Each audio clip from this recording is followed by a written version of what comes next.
አሰላሙ አሌይኩም ውድ ቤተሰቦቼ፣ አንድ ታሪክ ልንገራችሁ። ባልና ሚስት ነበሩ። አብረው ሲኖሩ ባልዮ በድንገት አንድ ቀን የመኪና አደጋ ደረሰበትና እጅግ ከፍተኛ አደጋ ነበር የደረሰበት።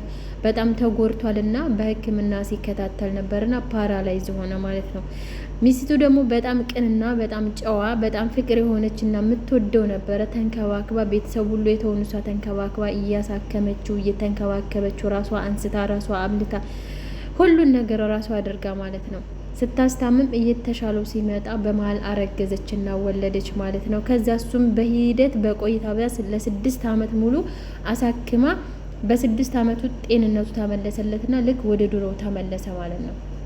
ወደ ድሮ አቋሙ ሲመለስ እሷም ወልዳለች። ከዛም በኋላ በጣም ደስታ ወደር የለውም። እሱም ዳነልኝ ልጅም አደገችልኝ እያለች ስትል እሱ ግን ያንን ውለታዋን በቃ እንደዛ የለፋችበትን በምንድን ነው ሊከፍላት ያሰበው የነበረው? ልክ በጤንነቱ ተተመለሰለት በኋላ ሌላ ሰው አገባ ማለት ነው። ሌላ ሰው አግብቶ ፈታት እሷን። ያንን ስትሰማ በቃ ውስጧ በጣም ነው ያዘነው። በጣም ነው አንዳንዴ የማናስባቸው ነገሮች ሲከሰቱ ልብ ብቻ ሳይሆን በቃ ስብርብር ነው የሚያረጉት ውስጥንም ማለት ነው። እና በጣም አዘነች፣ በጣም አለቀሰች።